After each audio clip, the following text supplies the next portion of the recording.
level overview of dementia and Alzheimer's disease. There they are.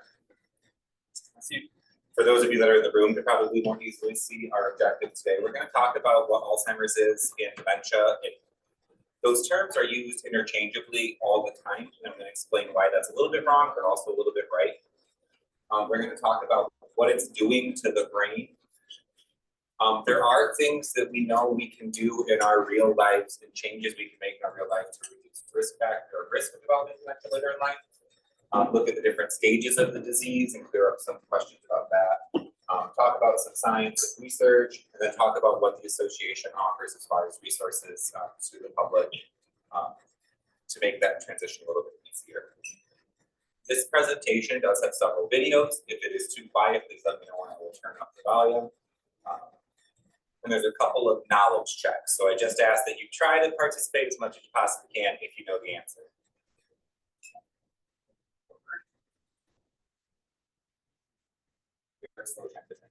So first and foremost, I want to show this little video. It's the facts and figures about Alzheimer's disease in the country.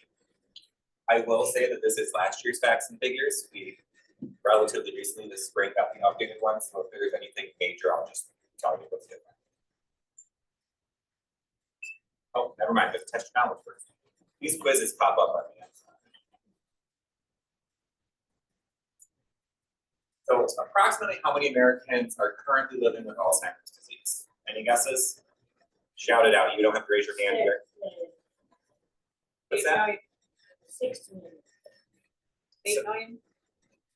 6 million is correct for this question. It's actually almost just about 7 million now with our most recent numbers. And those numbers have continued to rise over the last decade. And then the next question is how many Americans are providing unpaid care for people living with the disease? Now, this isn't talking about people working in a hospital, the nursing homes, facility. These are friends, families, caregivers, spouses, loved ones that are caring. Any guesses? 8 million? It's in fact more than that. It is over 11 million individuals that are providing this. Unpaid, again, this is unpaid care. This isn't the person you hired to come in. This is someone taking care of a spouse or a parent or a sibling. Here's the facts I was talking about.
I will say that one statistic in that video that always kind of hits hard for me is that 1 in 3 seniors are going to develop dementia before they pass away. And now when we say that, it's not that 1 in 3 seniors will die from a form of dementia, but at some point before they pass away, they're likely to develop dementia. Which is concerning because I always think of things, you know, I'm the center of my own world, right? So I think that I have 4 grandparents. That means that statistically speaking, at least one of them is likely to develop dementia. In fact, it was my grandmother, passed away in 2009. So that one always stands out to me because it's not an isolated issue anymore. We realize the impact that it can have on individuals, but also as a nation and as a society. Because I don't know how many people paid attention to that financial number of how much it costs to care for individuals with dementia. Generally speaking, individuals with dementia are ending up in Medicaid-funded facilities. They're in hospitals for short-term rehab or even longer stays than that. under Medicare. So I mean, it's not just costing individuals, it's costing everybody to care for individuals with dementia. And that's not to say that we shouldn't. That's to say that we could do better. Moving on, next question here. I swear the questions are almost over, guys. Alzheimer's disease is a normal part of aging. True or false? Absolutely, that is false. There is normal cognitive decline that we would expect to see in people as they age, right? Just like every other part of our body, our brain wears out a little bit. Your knees start hurting, your eyes go bad, your hearing goes, your brain goes. However, Alzheimer's disease is very much a disease that causes the death of brain cells. So Alzheimer's disease is a very specific type, but also vascular dementia is a disease or a condition that kills brain cells. It's not a normal part of your aging experience. And then people younger than 65 can get Alzheimer's disease. True or false? True. That is true. And I'll caveat that a little bit. So generally speaking, if you are at the age of 65 and you start showing signs and symptoms of dementia of any kind, but specifically Alzheimer's disease, now you're starting to miss words, you're starting to get lost, all those things at 65. Chances are the changes in the disease process that are happening have been happening in your brain for about 15 to 20 years prior. It's just that at age 65, that's when you hit a point in that deterioration of brain tissue that you're showing symptoms outwardly. So when we talk about it's never too early, it's never too late to make changes in your life, it's never too early, because the sooner you get ahead of things like that, the better off you are as far as presenting a presentation of cognitive decline. I will add too that this is specific to Alzheimer's disease, but there are dozens of types of dementia. The youngest individual that I personally cared for as a social worker in skilled nursing was 30 years old. She had age-related dementia. She passed away at 31. It is not uncommon for people in their mid to late 40s, early 50s to experience late stage CNS disease as well. So I think I said at the beginning, there's a few videos in here, which is great because these are doctors talking and I'm just me, right? So again, if you can't hear it. Dementia is the umbrella term for an individual's changes in memory, thinking, or reasoning. There are many possible causes of dementia, and Alzheimer's is the most common cause. Other causes of dementia are vascular dementia, which is marked by changes in the blood flow in the blood vessels in the brain. Dementia with Lewy bodies, identified by specific brain changes throughout the brain that include the buildup of a protein known as 𝗟cie𝗯𝗱𝗲𝗹𝗹. And frontal temporal dementia, which is marked by brain cell loss in the front sections of the brain, or the frontal lobe. Each type of dementia may have distinct characteristics to cause specific behaviors in the individual, but there is also some overlap in behaviors among the types of dementia. So does this metaphor work for everybody to understand when I was saying the difference, but also the same thing between Alzheimer's and dementia? Alzheimer's is a type of dementia, but there's dozens of other kinds. I like the umbrella. I think that it's easy to understand, but I have an amazing volunteer that uses the soup metaphor instead.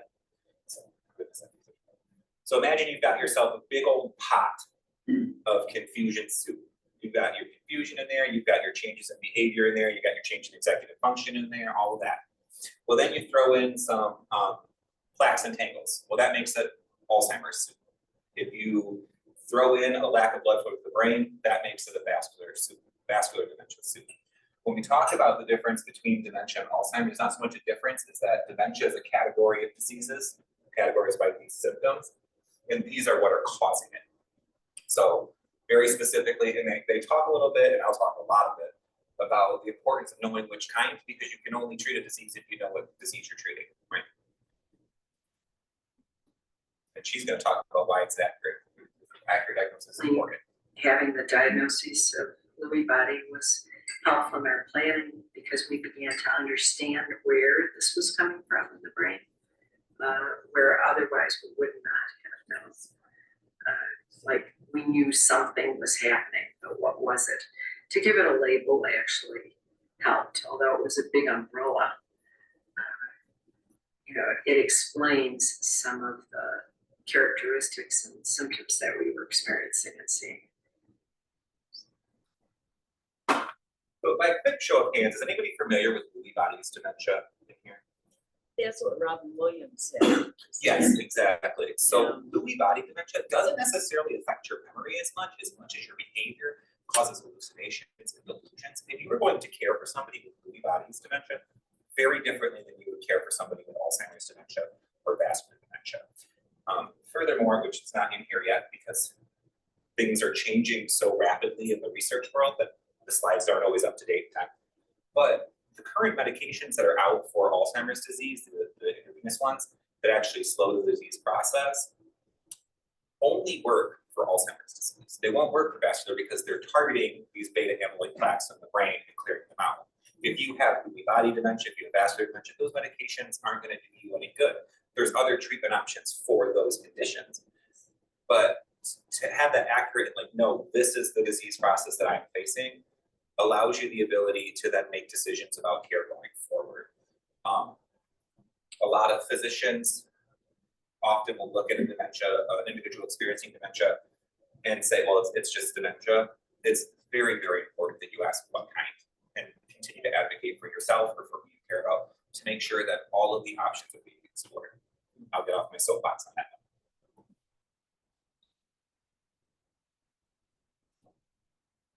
Any questions about the Alzheimer's versus dementia in those few slides that presented us? What the experts have to say. What is actually the cause of death? I mean, is it? In Alzheimer's disease? Yeah. It depends. So there is a, I want to call it a myth because it's kind of semi-true, but an old myth that individuals with dementia or Alzheimer's disease specifically don't die from Alzheimer's disease, they just die from other conditions, which for a very long time is true because we didn't know how to care for people with dementia until I would say honestly 10 years ago was when we kind of really started taking care of people.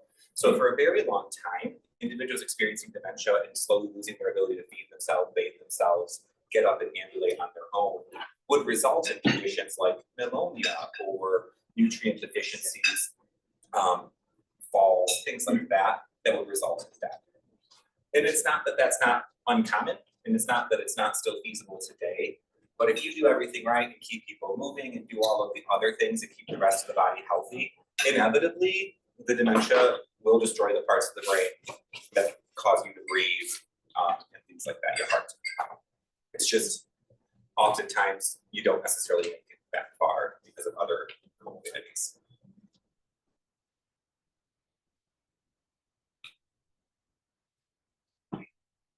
So, like I said, I think at the very beginning, Alzheimer's is not a normal part of aging. It is a disease process, just like other forms of dementia. This is causing severe changes in the brain, killing brain cells and causing it to shrink. That's what causes your loss of function, your loss of memory, things like that. I'm going to turn this over really quick to Maria, Dr. Graham. 100 years ago, Dr. Alzheimer described specific changes in the brain, what we now call the formation of plaques and tangles. Alzheimer's is a progressive brain disease that's marked by these key changes and impacts memory, thinking, and behavior. The brain has three main parts: the cerebrum, the cerebellum, and the brainstem. Each one plays a role in how the body functions. Alzheimer's disease causes nerve cells to die, which leads to brain tissue loss and causes loss of function and communication between cells. These changes can cause the symptoms of Alzheimer's, such as memory loss, behavioral issues, problems with thinking, planning, and at the end stage, swallowing. So she slightly alludes to what I was talking about. All these changes in your brain might affect your ability to swallow, but we know how to, if we choose to go that route, artificially feed people or make sure they're able to move and continue doing things with the rest of their body. I always like to throw in this statistic because I think a lot of times people see dementia as a now problem. And oh, where did this come from? What's causing it? Where did it come from? Alzheimer's disease was first identified in 1906 by Dr. Alzheimer. It's not that it's new, it's that for a long time we didn't understand it. We didn't know how to care for people. We didn't know, what was right, I guess what I would say. I mean, even working in the industry that I've worked in for the last decade and a half, I I've met nurses that still recall the days 30 years ago when your treatment for an individual with dementia was to sedate them or to, you know, those fun little back buddies in wheelchairs or whatever it might be to keep them from getting up and wandering and falling. It's not so much that it's more prevalent now, it's that we are able to identify this disease process and we're able to work with individuals with the disease process. We're not just putting people into facilities or we're mixing them in with those that have other mental illnesses anymore. There's a lot of laws to protect people from that. So who here has a brain? Oh God, not a lot of hands. I'm concerned now. Everybody should, and I'm not talking about the little purple ones on your table. I'm talking about the important ones that are up here. So every single individual with a brain is at risk for developing dementia at some point in their life. There are different things that contribute to an increased risk. I don't know if you guys saw the statistic that women are about twice as more likely to develop Alzheimer's disease. You also see it in different ethno categories. African Americans are about twice as likely. Hispanics are about 1.5 times likely. All of these different contributing factors. And I know at some point someone's going to ask me the question why. I don't know. I honestly don't know. There is research into that. We just don't have the answers yet. There's a lot of questions about hormones right now. So we're all at risk, but there are things that we can do to reduce our risk or at least curb our risk a little bit.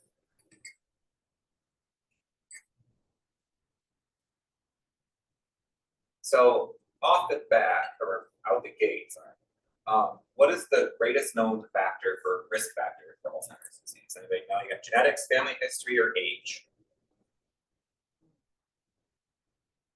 3, 2, 1. It's actually age. So despite it not being a normal part of aging, age is still your biggest risk factor for that. And I'll put a little bit of stuff into perspective. You'll hear a lot about genetic testing if you haven't already, because they've identified genes, both determinant and risk factor genes for Alzheimer's disease. But they can take a blood sample and determine if you are incredibly likely to develop it later, or if you're at an increased risk, or maybe you're at a lower risk, which would be great. And then family history, I can't tell you how many people have said, oh yeah, my mom had it or my grandmother had it, so I know I'm going to get it. When we look at the entire pie of risk factor, like the whole big old pumpkin pie, family history is about 5 to 7% of your risk. There's other things, I actually have the information with me and I will share it with anybody in the room and I'll get it to to get to anybody else. We've identified 10 different habits that actually can impact your risk overall, and it's all stuff that's not viable. I can't change my genes. If I could, I would have way more hair at the age of 36 on my head specifically. I can't do that. My knees would work better. I would need glasses, things like that. We can't control our genetics. We can't control our age, but there are things that we can do in our everyday life to impact our risk overall. Let's hear from another expert here. Alzheimer's disease is marked by specific brain changes that result in the clinical changes in individual experiences. That is, changes in memory, thinking, or reasoning. And ultimately, Alzheimer's is fatal. The exact cause for these changes is unknown, but there are some hints as to what may contribute to an individual's risk. Age is the greatest known risk factor for Alzheimer's. And when we look at populations of people, we see an increased risk over the age of 65. However, Alzheimer's is not normal aging. Family history is also a known risk factor. Research has shown that those who have a parent or a sibling with Alzheimer's are more likely to develop the disease, and that risk increases if more than one family member has Alzheimer's. When we talk about the genes involved in Alzheimer's, there are 2 categories that could potentially be involved: risk genes and deterministic genes. Risk genes increases an individual's risk for developing the disease, but does not guarantee that they will develop Alzheimer's. Deterministic genes, which are rare for Alzheimer's, guarantee that the person will develop the disease. And you can receive those tests. I'm going to add my little caveat of we as the association do not recommend getting those genetic testings or those blood tests done unless you are experiencing symptoms. And there's going to be a ton of questions that pop in your head over this statement, but it's just true. It is possible to have Alzheimer's disease but never have any changes in your cognition. So you could test like, oh yeah, I'm definitely going to develop it, but it might never actually change your life or affect your life in the long run. So it is just generally recommended that once you develop symptoms or start noticing concerns, even if it's minute, that's when you would pursue that level of testing. Right now, there are blood tests out on the market that are FDA approved that are like 90% accurate as far as identifying the beta amyloid plaques in your blood. But again, that it's just not recommended unless you are concerned that you have the disease or experiencing changes. I already talked about these, but these are the populations, some of the populations that are at higher risk.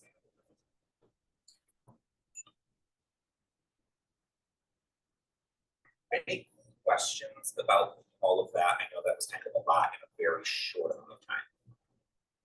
When you talk about plaques on the brain, how do they determine that they're present?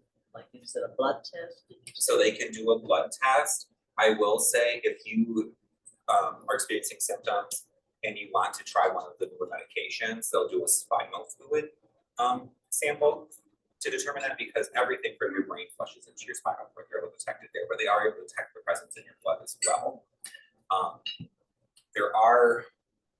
To get an official Alzheimer's disease diagnosis, there's 4 parts to it. There's of course cognitive testing, right? Like the same testing we always do in our doctor's offices. Remember these 3 words or tell me the 7 words. There's usually a PET scan involved, and a PET scan is going to show what's firing and what's not in your brain. That's the electricity. You're going to have an MRI, which is going to show the size and shape of your brain, because as we know, as you're experiencing dementia, your brain tends to shrink because those nerve cells are dying.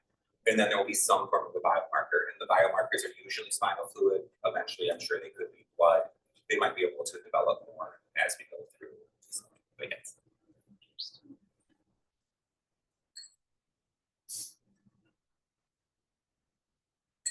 So next we're going to talk a little bit about the stages of Alzheimer's disease. And I'm going to make sure. Okay. Yeah. So there's 3 individuals that have very short videos I'd like to share. These are individuals that are living are or were when this video is recorded with dementia of some form, and we'll identify each one. So 𝗟cie has Alzheimer's disease. Like an overachiever, and when you're unable to deliver or you're not performing at the same pace that you once did before, that's frustrating. It's frustrating to not know where you place things. It's frustrating to not be able to explain to someone the problems that you're having. You can't articulate it in a way. It's frustrating to read something and you forgot what you read. It's frustrating to continuously have to change your password, and you just changed it last week, and you're constantly doing the same thing over and over again. Bill here is also living with Alzheimer's disease. He specifically is talking about the challenges faced with using words. He used to be a writer. I can't do something different. I sit there, I stare at it. It's crazy, but numbers I can't deal with anymore. And in some ways, that's the disease to me. The other thing that I increasingly been struggling with the words.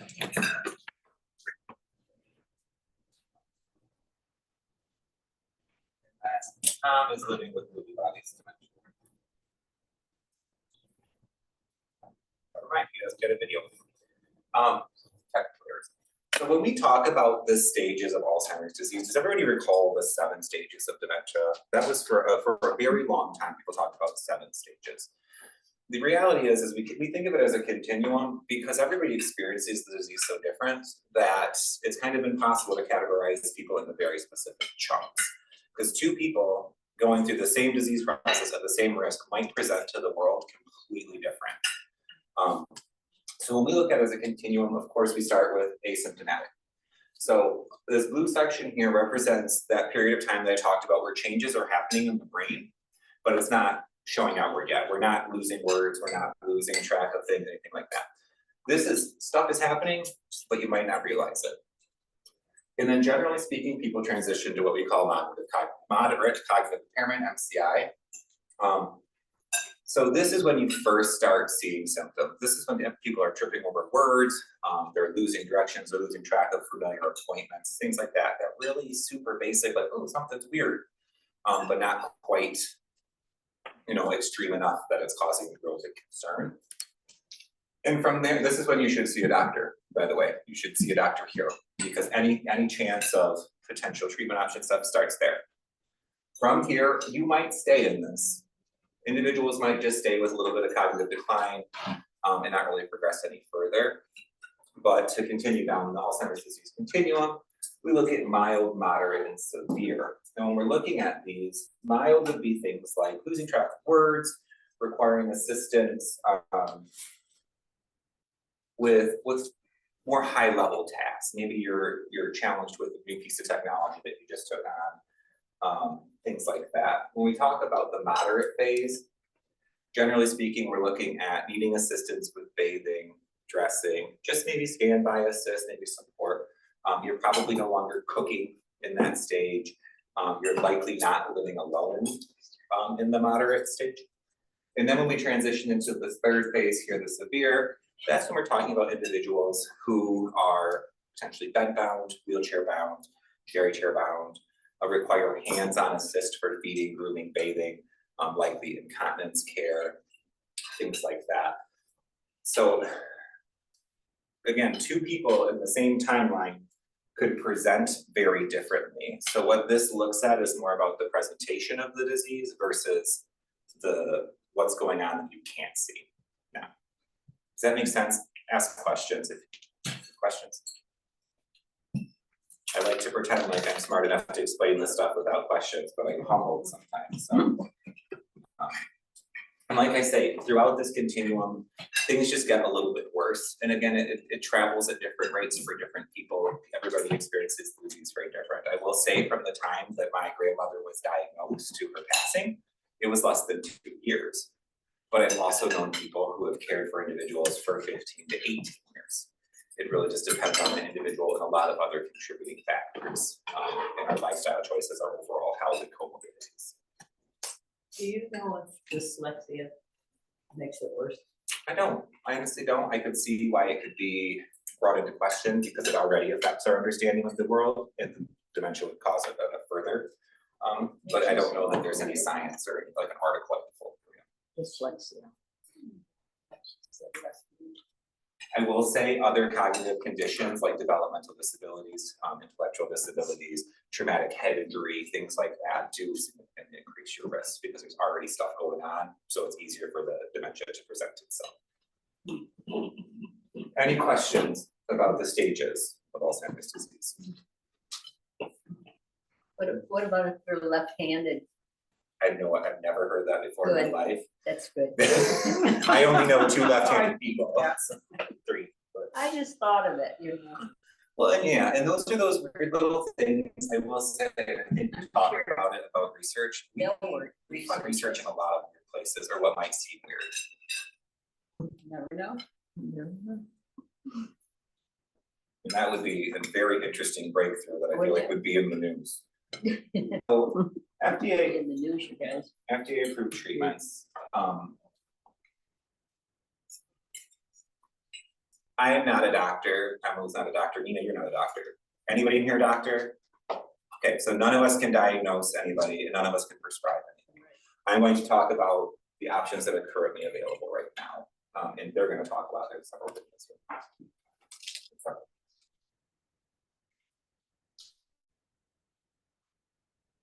These are the slowest transitions I see. So Dr. Heather Schneider is going to talk about early intervention. This is an incredibly exciting time in Alzheimer's and dementia research. The advancements that we've made in the last decade to understand the disease as a continuum, meaning that the biological changes starting a decade or more, experiencing the changes in the memory and thinking. This sets the stage for possible prevention. The idea that when we have the to identify those individuals at the earliest time point, and when we have the interventions to target individuals at that earliest time point, we can intervene to stop or slow the progression of the disease before an individual loses their to Dr. Collaborative about lifestyle factors. Growing This evidence is important. indicates that people can reduce their risk of cognitive decline by adopting key lifestyle habits. More and more shows that like exercise, nutrition, and management of cardiovascular risk factors may impact our ability to slow cognitive decline as we age. And through current studies, we're exploring how certain lifestyle factors may even reduce the risk of developing Alzheimer's and dementia. And then Mary is going to talk about Well, potential just features. of Alzheimer's association, all the research that's being done. Take one down. Even though there is not a cure today for the disease, I know in my heart there is going to be a cure one day. And I know we're getting closer for that cure. Because even if you fail in a research study, you learn from that failure in the research study. That failure always brings progression. Failed research is still good research because it tells you it doesn't work. Securing the fund. Nice to see the association spearheading in many ways the emphasis on getting the money at the federal level and at the private sector to get the research done so that someday there will be an effective treatment, hopefully cure, hopefully prevention. Well, this is kind of the thing too, Nice is to see. right now we kind of do, right? We have medications out there, they're very specific again to Alzheimer's disease. They help clear the beta amyloid plaque if identified early in the disease process to push back the onset of symptoms, depending on which article you read, 6 to 8 months. And while I've heard researchers say that that is not scientifically significant, as someone who has watched many people experience Alzheimer's disease and dementia, over the years, 6 to 8 months is a long time to gain with somebody who might not have things planned for the future, who might not have made it to so-and-so's wedding, who might not have had that extra special experience before the disease took over. So there are medications now available for that. Again, I'm not prescribing, I'm not endorsing, but there are treatments out there. And these type of treatments that I'm talking about just started in 2021. Like, I mean, we're talking about brand new technology coming out, and treatment options coming out. And every year we hear more and more. So these folks are going to talk about two very important things. First, clinical studies, and then trial match. Clinical study is one way that everyone can get involved in a very direct way in the fight against Alzheimer's disease. And for people who currently have dementia or Alzheimer's disease, there are some additional benefits. You get access to very close medical care. You also may be among the first people to have access to the treatments that will eventually prove to work. You might hear the phrase negative trial, which means it didn't hit the endpoint. It didn't result in an FDA-approved treatment for the disease. But I think the only negative trial is one that doesn't provide us with valuable information. If the trial is well-designed and is a good scientific experiment, we can get extremely valuable data that can help plan the next trial and make it even better than the last one. And it gets you that much closer to that FDA-approved drug, to that effective treatment, and maybe someday even prevention. There's hope to be had in research right now. And to get a little bit sappy, I've been participating with the association for over 15 years now. This year will be my 16th year fundraising for them, my second full year working for them.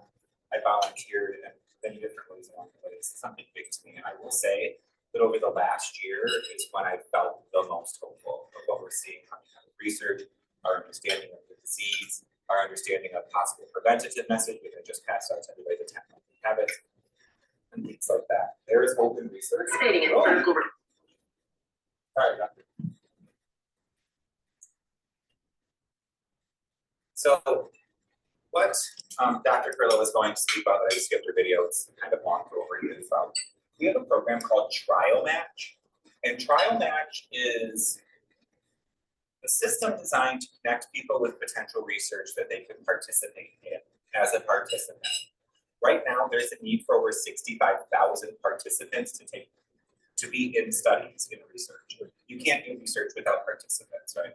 So Trial Match is a website. And I have brochures for that too, if anybody's interested in pursuing that.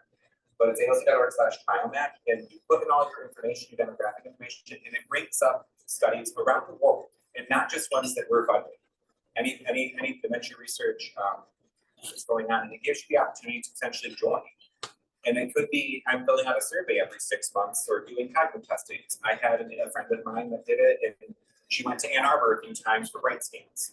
And it's all because it's through research studies, there's reimbursement for mileage and stipends, things like that, or it's appropriate depending on the case. Because I'm on the younger side, tend to find ones that are like app-based, so you can even do different things on your phone or on your computer to help participate. And the tagline they use for TrialMatch is don't just hope for it, help us find one. Because again, without participants in research, there's no research. It's just all theory then. If we can't see it in practice with real other human beings. Any questions about the research and everything else? I know there's a lot going on right now. Do they know why it's more prevalent in women? So we don't, but there is a lot of research going on about that. The current, and I'm going to say this is the working theory, don't quote me on this, people online, is based around hormones and the changes that happen through menopause and the hormone treatments that people take later on in life. And I'm not saying don't do that, of course, consult your doctor, but that's kind of what they're thinking and looking at. I have a quick question. Yes. Encephalitis, does that fall under that because they can have itself Alzheimer's dementia? So oftentimes, how you're caring for someone with dementia is going to be very similar when you're caring for somebody with some kind of encephalopathy. An example of this would be 𝗟cie encephalopathy, which is an alcohol-induced dementia. And while it's not often called dementia, it's called encephalopathy. It affects the brain in similar ways. So a lot of the non-medical treatment options are similar. You're going to care for them the same way and all that. Yes, Tina? Is there an age limit for the trials? For the TrialMatch? Absolutely not. Well, yes, you have to be at least 18. Or you could be 103. It doesn't matter. It's not anywhere or higher, whichever you can find. There is none. What's nice is, again, it will sort you by what that researcher is looking for. If they're only looking for people between 45 and 65, then they won't pull you out of that. They're going to base it on the information that you put in there. And I mean, it's not anything terrifying as far as information you're providing. It's your birthday, location, current health conditions, things like that. The same kind of stuff you get in the history of physical and physician's office. Any other questions about trauma or research? Okay. I'm going to talk now about myself. Well, not myself, but the association that I work for. The Alzheimer's Association. The video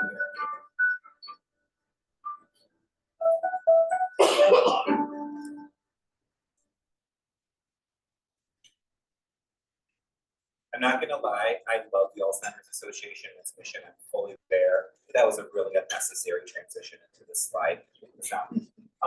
So the mission of the Alzheimer's Association is essentially to eventually see a world without Alzheimer's or dementia.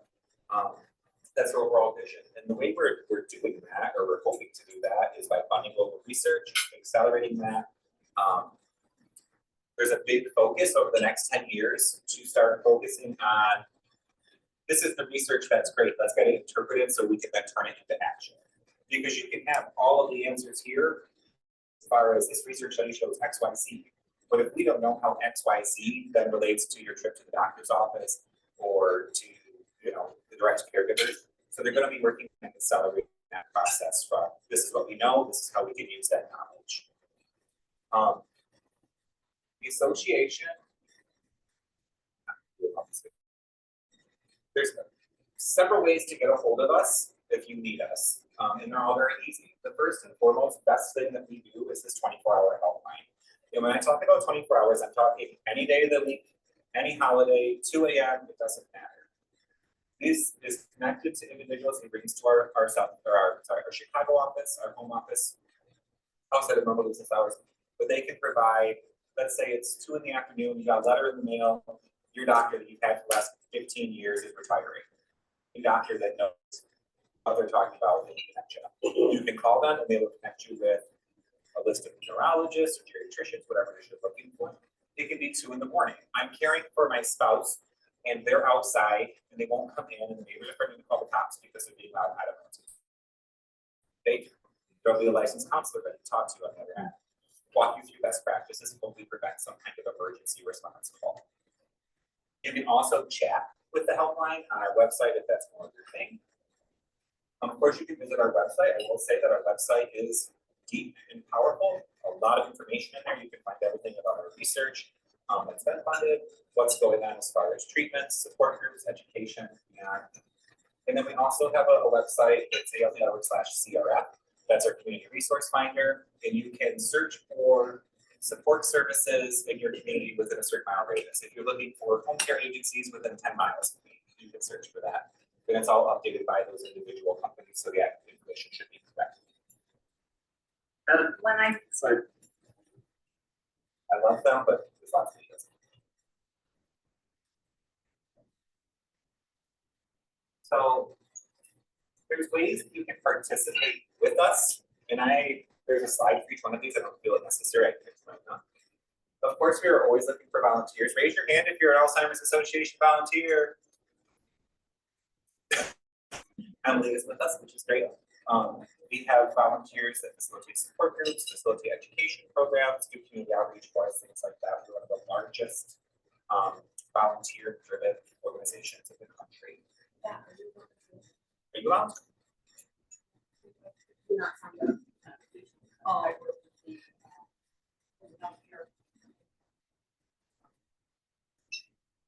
Trying to use there's also advocacy efforts. We have a branch of our association that focuses on legislation and making sure that our elected representatives don't forget about dementia, both research and care when they're developing bills, planning budgets, things like that. And then there's a slew of volunteers that work with their local representatives to make sure that dementia is not forgotten. It's easy for particular conditions and diseases to be dismissed depending on who it is that's talking, right? Because not everybody has a direct connection yet. They will, but they might not yet. So it's important to keep that in front of people. We talked about trial match. These last two here are two of our largest fundraising efforts.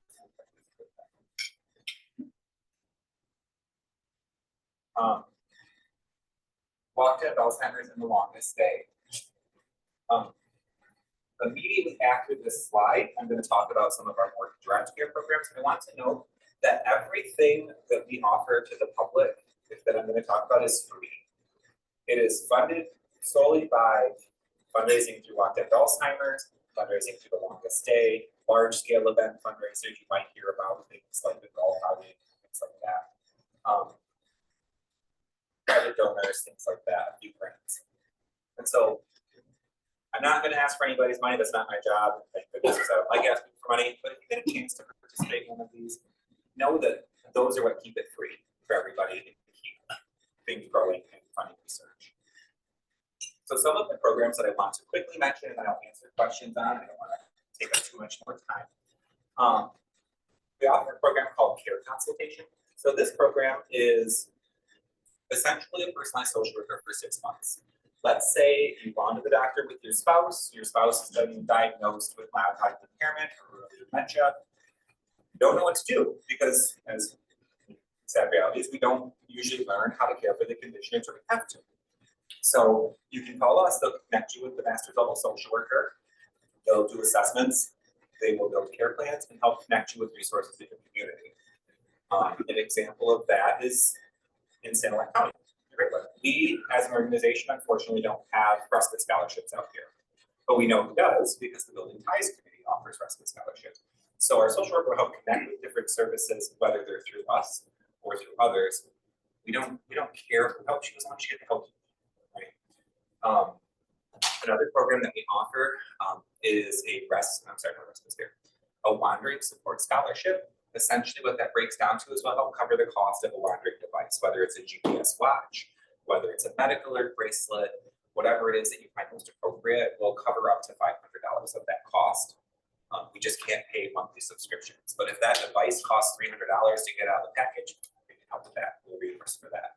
Because 60% of individuals with dementia wander, and Sanilac County specifically is very spread out. I always like to say, and I don't know if it's offensive, I'm sorry, because kind of all of the businesses are like in this little square here, right in the middle of it. But everybody lives all the way out there in the middle of nowhere. If you're not in a position where your neighbor's gonna see your spouse walk down the road, you might want to consider like the GPS option, things like that. We also offer education and support groups. There is currently a support group at McKenzie Health. We're looking at expanding more into the thumb area as we get volunteers that can facilitate those. And then our education programs, we offer anything from knowing the 10 warning signs. We have a 5-part series on being empowered caregivers, for independence, communication, things like that. And then we also have series for individuals in the early stages of dementia. So maybe you've just gotten a diagnosis and you don't know what to do next. We have a series for that. Those are offered both in person or we can do it virtually. And again, they're free. Those are the 3 primary things that I deal with, I guess. Any questions about those services? You have to have a diagnosis before you receive. Only for the things that are financially backed. So I should go back a little bit. We do offer respite care scholarships. They're very limited because of the funds, right? It costs money to provide money. So in order to qualify for a respite care scholarship or the wandering support scholarship, you do have to have a dementia diagnosis of some kind. I will say our care counselors can work with you. You don't have to have one for the care consultation service. You just have to be suspecting of that disease process. And then they can help connect you with the physicians that you might need to talk to and get with as well. And again, it does not have to be Alzheimer's specific, it can be any form of dementia. The wondering phrase that we back to that, would they contact the number here Yep. that you've got? Yeah, the 800 number. Everything that we do, you can access through here. If it's something local, like, hey, you wanna have me come talk at your club? I couldn't even think of a club just now. You could call more locally our chapter or me. But if you call this number, you can be connected to all of our services that we offer and then some. And if it boils down that you did need me, they can connect you with me as well. Anything online? Did I put them all to sleep? Okay, good. Because I can't dance and I don't want to offend anybody with an attempt to do so. Well, that's it. That's all I got to say about that. If there's not any questions, I'll be here until everybody's gone. But happy to be here. Doug, we did add your email Oh, to yes, the I chat.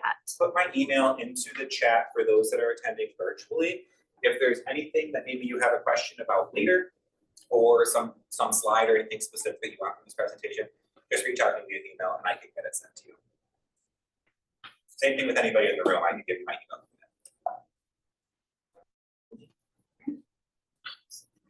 All right, well, thank you, Doug, for that very enlightening presentation. I think we all learned a lot.